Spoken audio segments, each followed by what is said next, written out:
I'm Whit. I'm a builder and a videographer. 10 years ago, I built a tiny house right where this bus sits.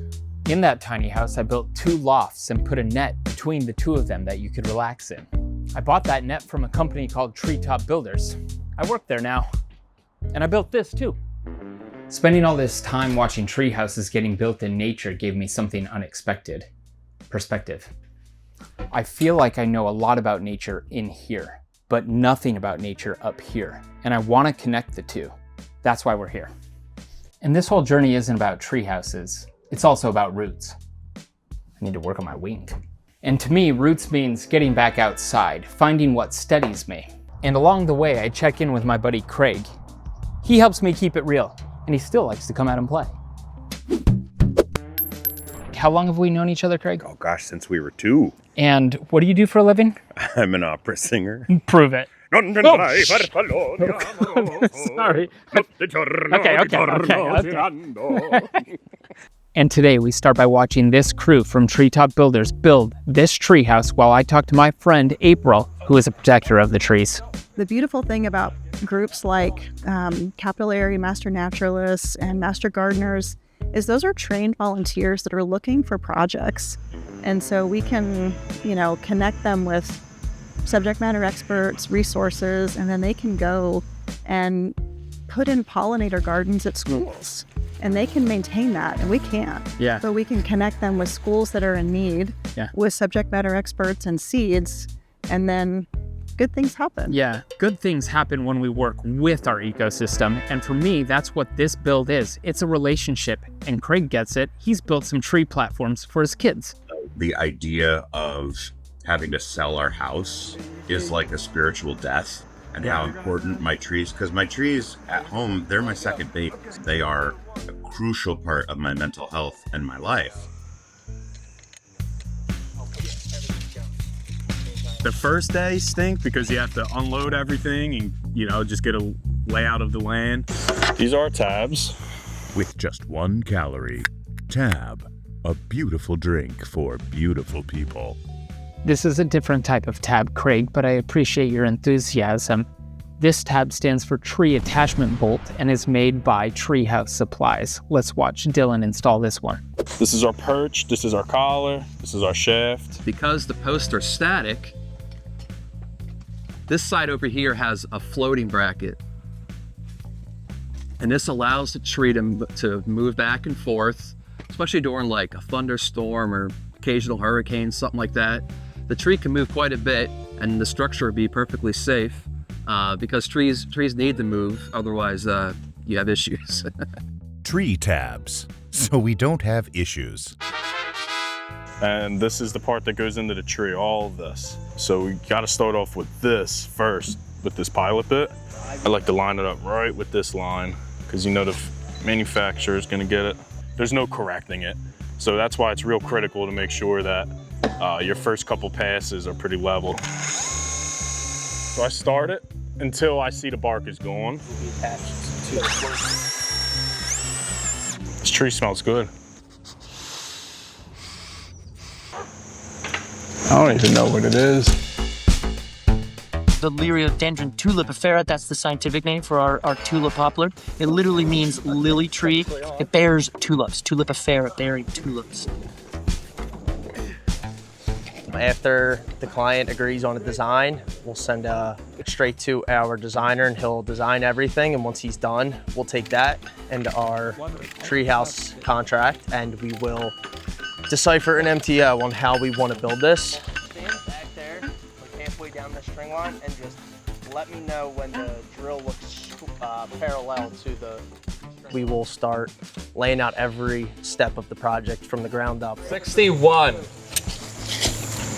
Go in here. There we go. All right, well, too much. From the concrete to the post and beam to the finished metal roof. We always have to leave room for the tree to grow. So when we put these in 3 inches, right? We'll hit that and you'll always be 3 inches off. But if you look at the tree, it goes and then it comes out. So I wouldn't measure 5 from here, I'd measure 5 from up top. Depends on the type of tree. So tulip poplars, they grow very fast. So they can grow up to like 192 feet tall. That's like the top one. So let's just say 150 feet would be a pretty decent sized tulip tree. Those seeds are growing up in the top of that canopy. So they're about 150 feet up. So if they fall over 1 foot per every foot they go down, they're now 150 feet away, which is a pretty good distance. And the main idea is, of course, they don't want to be competing with their own parents, but they also want to find new habitat so that they can grow where there's not other trees. So that if a big wind gust comes through and they're not just falling normal, just straight gravity, then they're going to get pushed potentially hundreds of feet, especially if it's like a hurricane, which they grow in areas that get that kind of wind and those forces.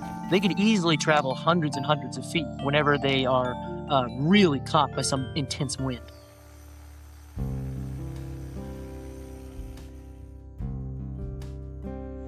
It should be. Just do 10. It should be exactly 10 outside to outside. That's 10. Oh, you're mic'd up. Not today.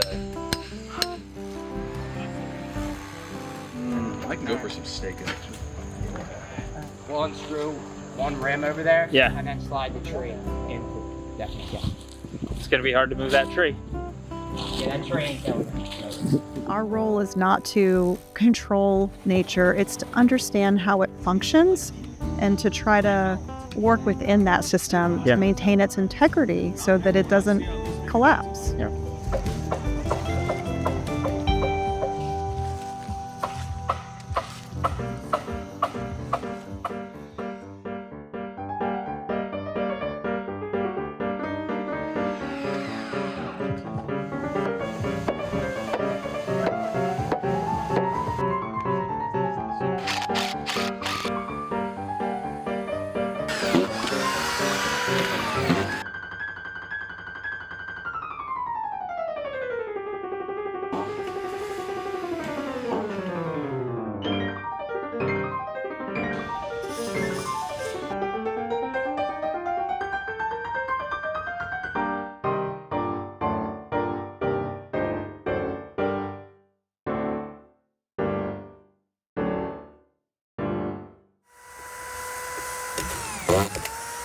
And a lot of trees do that. We call it cold stratification, where if you take a seed and you just put it straight in the ground, it won't grow because the seed is adapted to know the conditions that it lives in.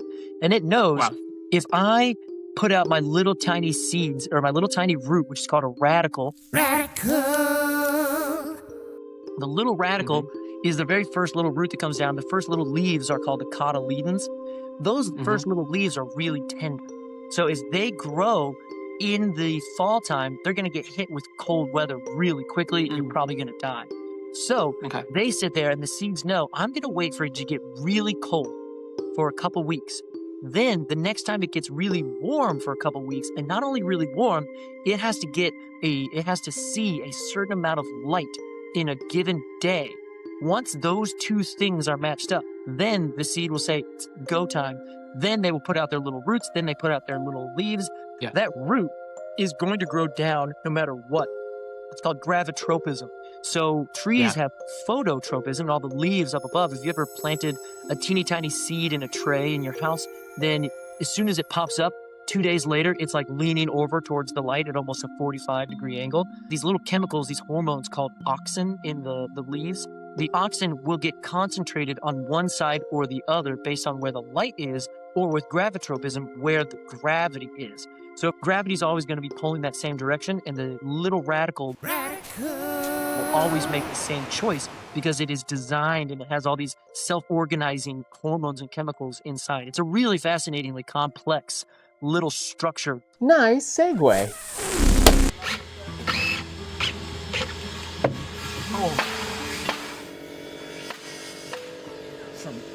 Oh my God. Lately, I've been noticing synchronicities, little patterns, tiny winks, breadcrumbs, and now I'm learning to follow them. This is a lot of work for one joke. Where are we? Shark Creek Wilderness Watch. What city, Piper? Oregon. Oregon's a state. Where is Malala? The land has been in my family for 5 generations now. Believe it or not, Ian's family bought their land for $10 in the late 1800s and ran a hotel called Trout Creek Villa. It existed for about 30 plus years before it was burnt down during the Great Depression.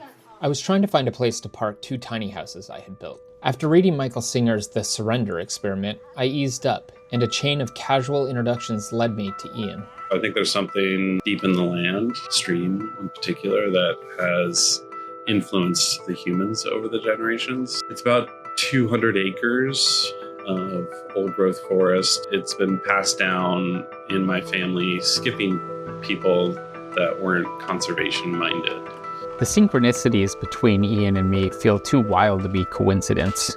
Sometimes I wonder if the land itself is part of our relationship, like it's been quietly guiding us along. Hence, I think is why it's been protected every generation. And then also having the dream of building tree houses was our other parallel. It's true. Ian and I have been talking about building tree houses on his property well before I started working at Treetop Builders. And this feels like a perfect opportunity to segue into a treehouse build montage. Cue the power tools. Get it.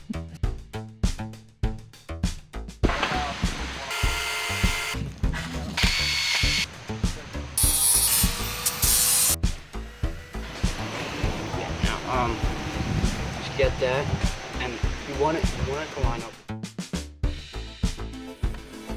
There's people, going through cancer diagnoses and life changes. A lot of major transformations are held by the land, and then a lot of love is created too.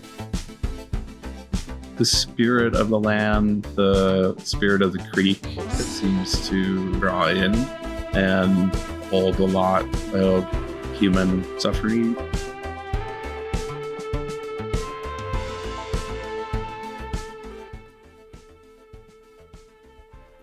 And to end the montage, it's time to bring it down. One of my favorite meditative practices is this thing called forest bathing. And if you haven't heard of it yet, here's a quick intro. Forest bathing, known as Shinrin-yoku in Japan, is the Japanese practice of mindful immersion in nature to improve both psychological and physical health. It's a very simple yet powerful practice that involves walking slowly and mindfully on a forest trail, taking in your experience with all of your senses. Research has demonstrated that forest bathing reduces stress and cortisol, improves mood, lowers blood pressure, and even improves the functioning of your immune system. Just a day or two in the forest can be tremendously healing. This tree smells good. Nice. I think when you slow down and you remember kind of the scale of where you are, and you realize I'm here for a second, and this creature is interacting with the underground and the ground and the atmosphere above that and the rainfall and this, it's just, the scale of it is kind of mind-blowing. And that way it's non-dual. You become one with the forest, and it's non-judgmental. We have a 14-foot wide by 20-foot long deck with our chamfered corners to give it the appearance of an octagon, similar to our 10-foot octagon over here. After that becomes our connection between the two platforms, which in this case is our suspension bridge. And then we'll come over here to our 10-foot wide octagon platform. These trees are so close together, you still need clearance between the top of your tree and your rafters, so when the tree moves, there's no interference between the two.